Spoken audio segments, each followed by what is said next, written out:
खेड्यामधून गोकसामी गावातून राहतो. सरांना जसं सांगितलं ओम सरांनी की एक प्लॅन आपल्याकडे आलेला आहे आणि त्याच्या माध्यमातून आपण बेरोजगारी हटवू शकतो आणि जे सेंद्रिय शेती करू शकतो आपण. आणि आपले या प्लॅनचे 2 उद्देश आहेत. जे साधारण जे लोक आहेत या लोकांना बेरोजगारी जे भासत आहे या लोकांना दररोज 1500 रुपये ते 3000 रुपयापर्यंत आपण इथं दररोजचे कमवू शकतो. पण माझा एवढा विश्वास त्यावेळेस बसला नव्हता.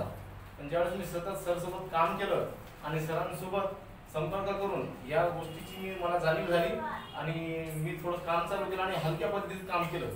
त्यावेळेस माझे 2 पेआउट बनले. तर 2 पेआउट बद्दल मला सर 3000 रुपयाचं अर्निंग झालं आणि माझ्या खात्यामध्ये 2400 रुपये सर जमा झाले. आणि आतापर्यंत मी साध्या पद्धतीत काम केलं. आता या मीटिंगच्या माध्यमातून सर आणखी माझा डाऊट क्लिअर झाले आणि इथून पुढून 1 महिन्यामध्ये कमीत कमी मला 25,000 रुपयाची अपेक्षा आहे सर. जास्ती तर मी करणार नाही पण 25,000 रुपये माझ्यासाठी खूप झाले कारण बेरोजगार बेरोजगारी हटवायची त्यांनी ते करून दाखवते.